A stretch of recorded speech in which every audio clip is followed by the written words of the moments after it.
Buenos días, buenas tardes, buenas noches a todos los que nos sintonizan en este OIG Podcast. En el día de hoy tenemos un gran invitado.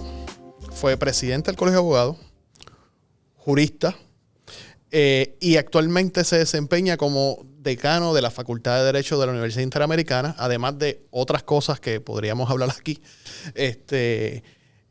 Doctor Julio Fontanet, bienvenido. Un placer estar acá con ustedes. ¿Lo obligamos a ponerse las tenis hoy? Sí, ¿no? Me encantan las tenis. Pues muy bien, qué bueno, qué bueno. Hoy se puso las tenis con nosotros. Lo invitamos hoy para tocar un tema que tal vez mucha gente cree saber lo que es, pero hay una carga, ¿verdad?, intelectual detrás de todo el sistema evidenciario en el derecho que no es lo que vemos en las películas, no es lo que vemos en las series abogadiles que a lo mejor sintonizamos, donde de momento sale una persona que no iba a testificar y llega de sorpresa, ¿verdad? Hay todo un sistema en el derecho que explica bien lo que es el derecho de la prueba o la evidencia como la conocemos. Y yo quiero empezar desde lo más básico para que, ¿verdad?, todos los que nos sintonizan puedan tener este episodio como referencia para este tema. Claro. Si yo le pregunto a usted qué es la evidencia, ¿cómo usted la definiría? Bueno, la defino, pero hago la siguiente advertencia. Evidencia es básicamente un anglicismo. Uh-huh. Claro, la Constitución habla de las reglas de evidencia. Claro. Pero cuando se habla conceptualmente, estamos hablando más que de evidencia de prueba, igual, del derecho de evidencia, no, derecho probatorio. Uh-huh. Así que tenemos que hablar de la prueba, que es lo mismo que evidencia, ¿verdad? Uh-huh. La prueba es, pues, aquellos documentos, aquellos testimonios, aquellos aspectos que se utilizan en un caso para probar algo. En todo proceso hay unas alegaciones y la parte que hace esas alegaciones tiene que presentar evidencia, presentar prueba para sostener esas alegaciones. El juzgador tiene que valorar esa prueba y determinar si tiene razón o no tiene razón. Perfecto. Y cuando hablamos de la prueba, en los diversos, ¿verdad?, foros donde se desfila pruebas, hay unos estándares. Existen unos estándares. ¿Nos puede abundar un poco y explicar esos estándares existentes que están bastante desarrollados en el derecho puertorriqueño? Cuando se habla de estándares, en los procesos judiciales hay tres vertientes. Uh-huh. La primera es los estándares para adjudicar controversias, que eso va a depender si estamos en un caso administrativo, un caso civil o un caso penal, ¿verdad? Está por otro lado los estándares para admitir o descartar una evidencia, que eso se regula bajo las reglas de evidencia, la 109A y la 109B. Y también están los estándares de revisión judicial, que ese es otro tema que no vamos a cubrir hoy, pero es importante establecer esas tres vertientes. En cuanto a los estándares para adjudicar, que son los más importantes, pues hay varios. Vamos a empezar de arriba hacia abajo. Perfecto. El más riguroso es ese estándar que se utiliza en los casos criminales en contra del acusado, que es hay que probar su culpabilidad más allá de duda razonable, que un estándar es el más riguroso, el más prueba que requiere, mayor grado de convencimiento por parte del juzgador y tiene todo el sentido del mundo. Estamos hablando de la libertad de un ser humano. Claro. Y en países donde hay pena de muerte, y en Puerto Rico a nivel federal, ¿verdad?, hay pena de muerte, pues estamos hablando de la vida de una persona. Uh-huh. Está también los estándares que se utilizan en algunos casos civiles y casos administrativos, como los que muchas veces maneja la Oficina de Inspector General, porque tiene que ver con el ejercicio de una profesión, de un trabajo, que es el de prueba robusta, clara y convincente. Que si yo lo fuera a definir en palabras muy precisas, diría es algo más, mucho más que probable. ¿Okay? Es un grado de probabilidad en mayor grado, más que probable. Está el de preponderancia de prueba, que se utiliza regularmente en los casos civiles, que es el tema de que la prueba que tú presentas hace probable tu alegación, hace probable que la evidencia que tú presentes, esa evidencia, ¿verdad?, que tiene que ver el asunto, pero que, vamos, es un proceso donde hay dos partes, pues se presenta pruebas por ambas partes, y entonces el juzgador tiene que determinar ¿qué es más probable en este caso? ¿Lo que argumentó una parte o es más probable lo que argumentó la otra? Así que preponderancia estamos hablando de probabilidad, mientras que la otra era pues un grado mayor de probabilidad, más que probable. Y está otros dos estándares, que está el de prueba que se utiliza en las etapas preliminares en los casos penales, que es causa probable. Causa probable tiene básicamente dos elementos que se utilizan tanto en las vistas preliminares como en la vista de causa probable. Establece que probablemente la persona cometió un delito, eso va a ser para que uno presente, y que probablemente la prueba que presenta establece esos elementos. Es decir, dos cosas. Probabilidad de que el delito fue cometido y probabilidad de que la persona imputada fue la que lo cometió. También está el estándar que a veces se utiliza de manera indiscriminada, la cintila de evidencia en regla 6, que alguien plantea que es algo menos que causa probable. Cuidado, que la Constitución en el artículo 2, sección 10 dice que para arrestar a alguien hace falta causa probable, no una cintila de evidencia. Y a nivel federal está también el tema de la sospecha razonable para los llamados stop and freeze, que en Puerto Rico no se utiliza, pero es para una detención breve y un registro superficial. Es una sospecha razonable que es un menor grado que una causa probable. Así que yo diría que en apretada síntesis esos son los estándares principales que se utilizan para adjudicar. En el manejo de los términos en la sociedad puertorriqueña, por ejemplo, mediante la prensa, cuando se reseña un proceso judicial, cuando se reseña un proceso criminal que se está llevando sobre alguien, ¿verdad? Que sus actuaciones estaban revestidas de un alto interés público. Muchas veces se utilizan todos estos términos, por ejemplo, más allá de dudas razonables, pero muchas veces veo que aunque se utilizan, no se detallan, no se explican. Y usted empezó por ese estándar de prueba, más allá de dudas razonables. ¿Qué es la duda razonable? Pues mira, yo, para beneficio de los que nos están viendo o escuchando, creo que es bueno leer el manual de instrucciones al jurado, que es lo que el juez le explica a los jurados cuando pretende definir lo que es duda razonable para que lo apliquen literalmente, ¿no? Así que si me permites, lo puedo leer extraído del manual de instrucciones del jurado para Puerto Rico.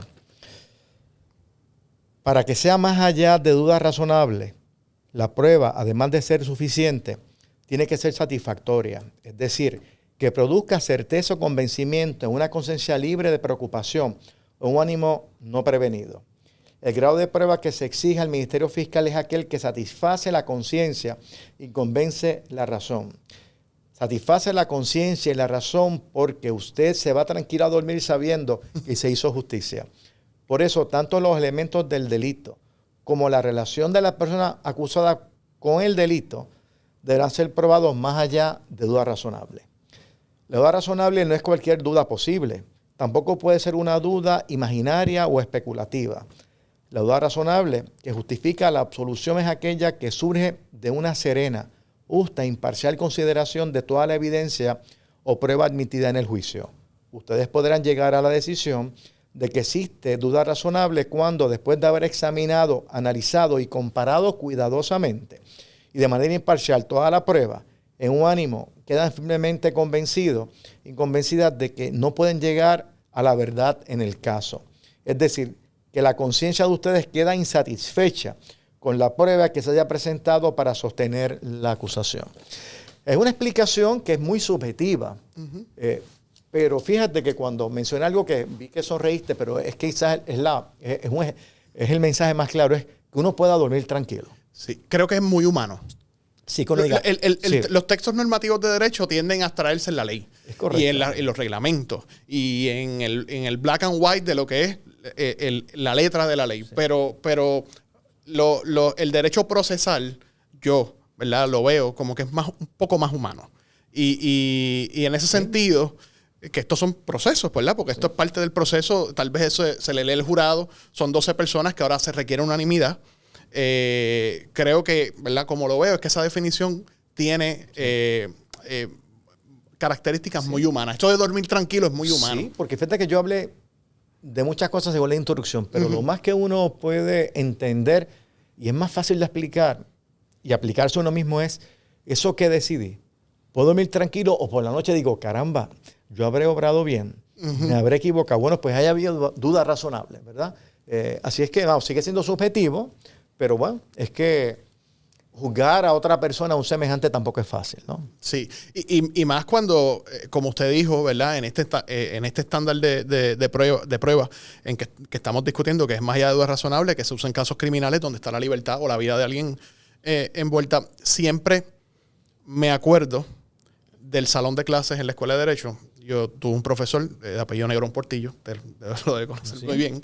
Y ese profesor, una vez muy serio, y yo me acuerdo de este día en clase que decía, tener la libertad de alguien como abogado es una gran carga. Y ver en ese caso le está hablando de una persona que lo declaran culpable, ver cuando esa persona se lo llevan y uno se pregunta, yo hice mi trabajo bien, si puedo dormir tranquilo o no. Me imagino que en el jurado el proceso de derecho de la prueba en la confección del manual tiene eso, claro, tiene ese elemento presente porque está expuesto en esas instrucciones. Y es para consumo del jurado, personas legas, no para consumo claro. Fíjate que en algunos estados los abogados pueden ser jurados. En Puerto Rico está excluido. Si te fijas ahora en el caso de Trump, hay 2 abogados que son parte del jurado. Y es una dinámica fascinante, ¿verdad? ¿Cuál será el rol de esos abogados? Explicándole a los otros jurados, ¿tendrán ellos mayor peso en su postura? Es otro tema fascinante. Exacto, ese proceso cuando se van a deliberar, que todo el mundo esté en ascos en espera. No, y estará mirando, ustedes son los abogados, díganos a nosotros, ¿verdad? Exactamente. Ahora, moviéndonos, de verdad, yo veo esta conversación como estamos paseándonos por los estándares por los estándares de prueba. Usted mencionó en los procesos administrativos, tal vez eso más nos atañe aquí en la Oficina del Inspector General, ese estándar de prueba clara, robusta y convincente. Cualquiera podría pensar de por qué hay un estándar así en los procesos administrativos y no preponderancia de la prueba.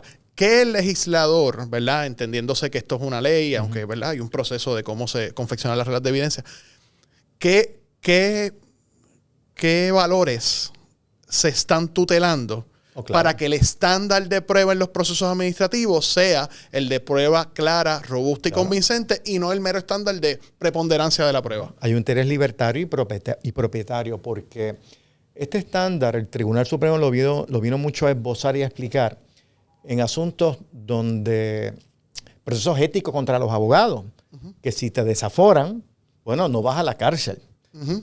Porque no es un caso criminal, pero se queda sin trabajo. Entonces se planteaba se planteó el tribunal. Pero en casos donde tiene que ver con tu trabajo, tiene que ver con cómo te ganas la vida, tienes una licencia, es algo que no es que vas a pagar una indemnización y ya, como en los casos civiles.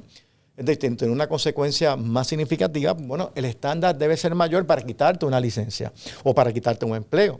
Por eso es que, en verdad, lo que hace el FEI, que investiga a veces administrativamente, aunque tiene una vertiente penal, la oficina del inspector general, pues bueno, uno puede referir conducta criminal a las agencias correspondientes, pero uno puede cancelar un contrato, un nombramiento. Claro. Y hay un interés propietario. Entonces, bueno, pues para uno decir que usted... te voy a quitar ese contrato o te voy a cancelar tu nombramiento o tu puesto porque hubo una irregularidad. Hay un elemento propietario, así que el estándar de prueba para tomar esa determinación tiene que ser uno de mayor rigor que la preponderancia, que es un elemento de bastante probabilidad, ¿verdad? En relación con las dos posturas encontradas, ¿verdad? ¿Cuál de las dos partes me convenció más? ¿Cuál de las dos partes probablemente fue más persuasivo? En este tipo de prueba es una especie intermedia entre la duda razonable y la preponderancia. Más acercado a mi juicio a la preponderancia, ¿verdad?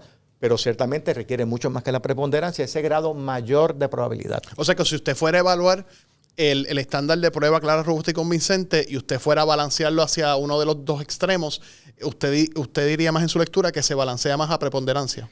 Yo diría que tiene una inclinación, en mi opinión personal, no es un asunto que hay que estudiar y esgrimir con mucho más rigor, pero es que duda razonable es como decir un 99%, un 98%.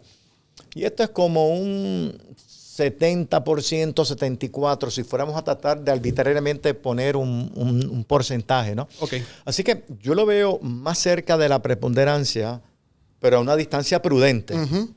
Y distintiva, que hay una distinción definitivamente. que podemos elaborar sobre esa distinción. Que no es un simple, no son simples diferencias, sino que hay un peso. Sí, pues yo veo que es un mayor grado de probabilidad en lugar de un menor grado de duda razonable. Por eso, si lo fuera a simplificar, yo creo que por eso está más cerca de la preponderancia que más cerca de la duda razonable. Sí. Hay algo que a mí siempre me inquieta, y es que en los procesos investigativos, procesos de auditoría, procesos que eventualmente pudieran terminar en un referido, hay personal en contacto con lo que en futuro va a ser parte de la prueba que puede desfilar contra otra persona. A su juicio, ¿verdad? Y ya a título de opinión, ¿cuál debe ser la conciencia de un investigador, de un auditor, del personal en las agencias fiscalizadoras que pueden estar entrando en contacto con lo que en su día puede ser parte de la prueba contra alguien en un proceso, sea criminal o administrativo?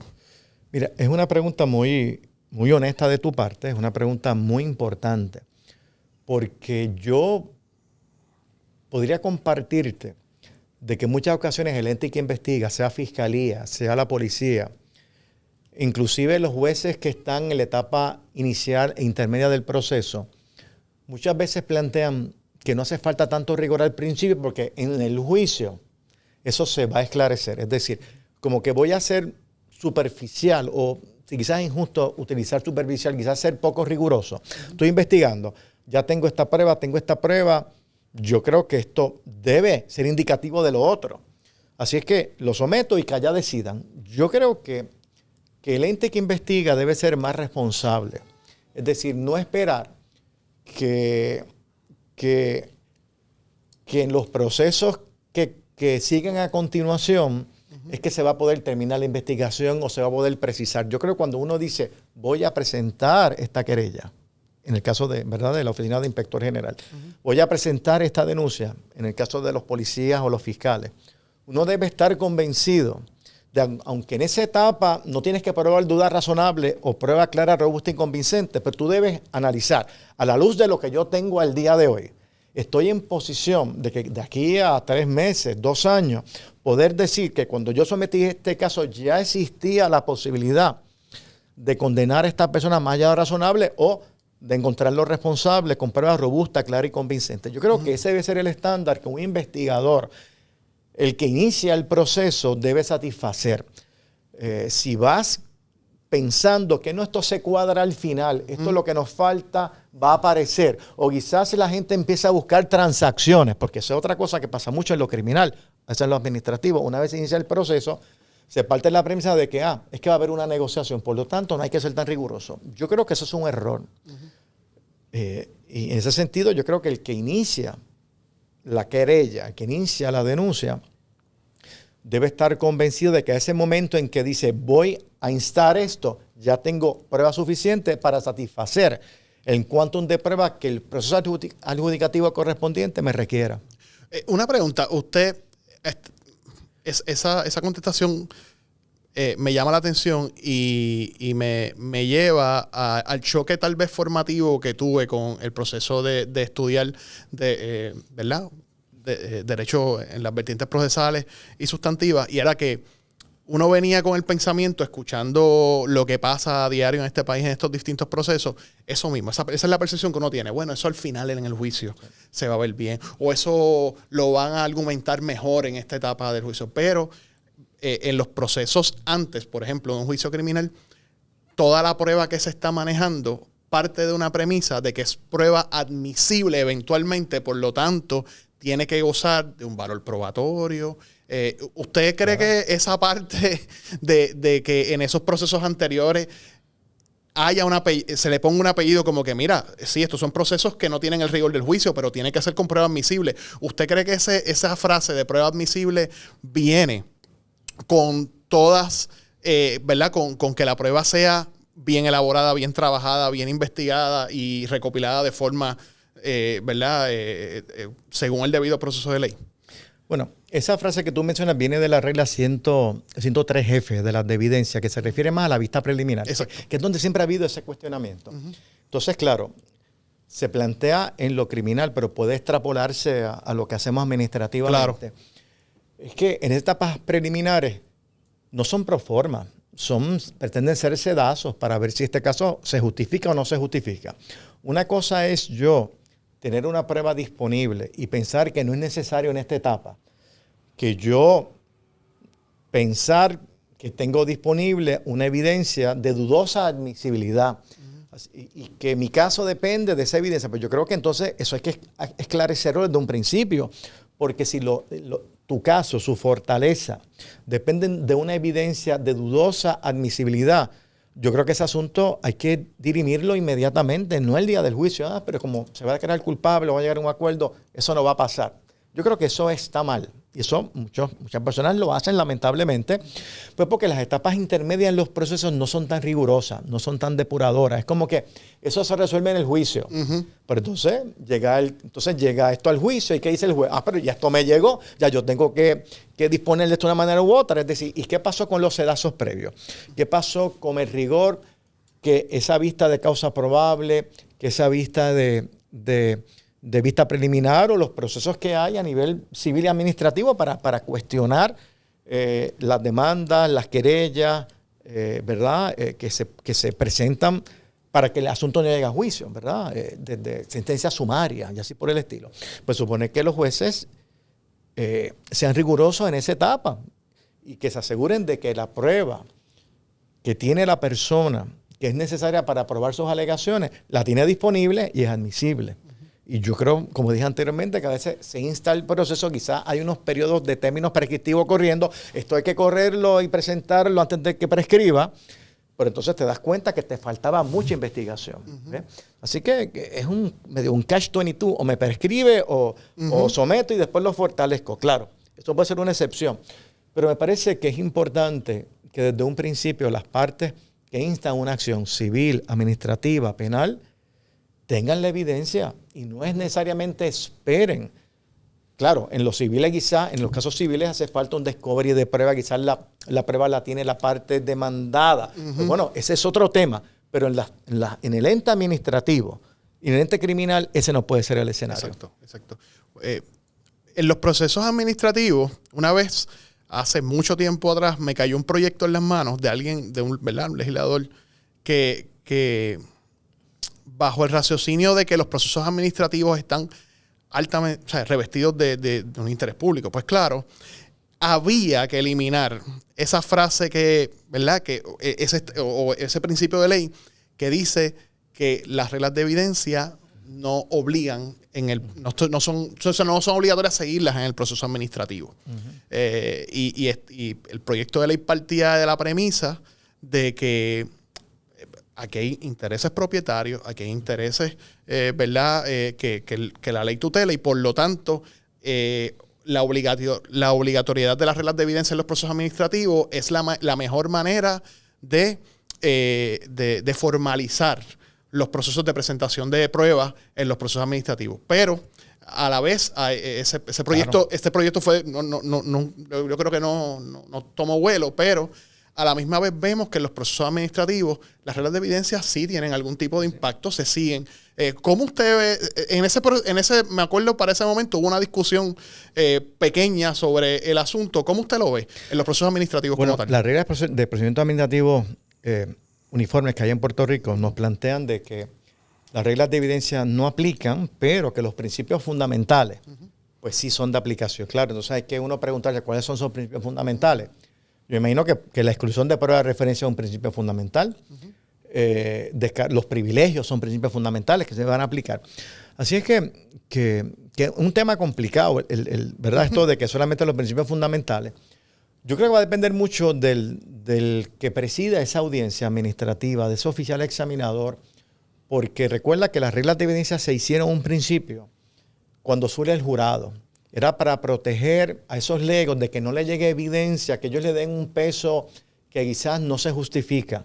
Así que el juez aplicaba estos principios, que antes estaban codificados, eran jurisprudencia, y decía, mira, esta evidencia no sirve, y si la permito, estos jurados legos se pueden confundir, darle un peso que no se justifica. Es decir, digo todo esto para que entender que las reglas de evidencia están hechas bajo un predicamento de que hay que proteger a las personas legas que podrían darle peso o valor a una prueba que no se justifica. ¿Okay?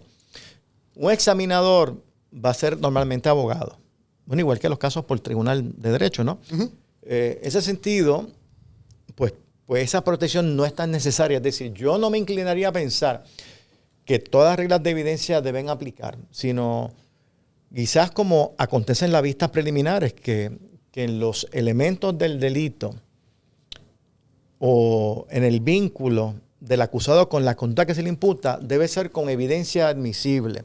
Así que podríamos quizás extrapolar ese concepto a lo administrativo, decir, mira, en cuanto a los elementos primarios que son fundamentales para adjudicar esto, y dependiendo, claro está, del caso, porque hay casos administrativos y hay casos administrativos, casos donde existen controversias que puedes perder tu empleo. Uh-huh. Que es conducta cuasi criminal. Pues bueno, yo diría, y tiene todo el sentido ser lo más riguroso posible. Pero procesos administrativos como la revisión de un boleto, bueno, eso es judicialmente, ¿no? Que se hace, pero cuando ha ido a los procesos, hasta los jueces son muy flexibles. ¿Qué fue lo que pasó, oficial? ¿Qué fue lo que pasó, señor denunciado? Y ahí hablan los dos, y, ¿verdad? Sin ningún tipo de aplicación de las reglas. Así que yo pensaría que hay que tener mucho cuidado, porque uno puede pensar que es bueno que aplique el derecho probatorio con rigor a las BP, pero le quita un poco entonces el dinamismo, la flexibilidad que esos procesos administrativos deben estar permeados de. Así que, vamos, es una pregunta muy difícil de contestar porque hay intereses encontrados. Sí. Me viene a la mente lo que ocurrió hace poco en el foro legislativo, investigando, ¿verdad?, un proceso que se está dando en el Departamento de Corrección. Hay una persona que se sienta ante la facultad investigativa de la Asamblea Legislativa, ¿verdad?, de investigar, y levanta su derecho a la autoincriminación. No quiero entrar en el detalle del proceso legislativo, pero quiero extrapolarlo al proceso administrativo, donde a lo mejor no se está investigando un crimen, a lo mejor no se está investigando conducta criminal, pero en el proceso se descubren, y porque, ¿verdad?, se descubre que la persona que a lo mejor está compareciendo ante la entidad, una vez esa persona empieza a hablar y empieza a relatar lo que se le está preguntando, su testimonio puede incriminar a la persona en el caso de una investigación, y esa persona podría levantar su derecho a no incriminarse en el ámbito administrativo. Claro. ¿Cuál es la conciencia que debe tener investigador, auditor, entrevistador ante una persona en el testimonio que se le está solicitando, y esa persona de momento se da cuenta, si sigo hablando me voy a incriminar, por lo tanto voy a levantar el privilegio? Yo creo que en principio hay que respetar ese reclamo, porque en todo trámite administrativo, civil o penal, un reclamo de un privilegio pues tiene primacía sobre cualquier otra consideración. Es decir, hay que respetarlo, no importa el foro donde te encuentres, inclusive administrativo. Bien, pues eso es un principio fundamental del derecho probatorio.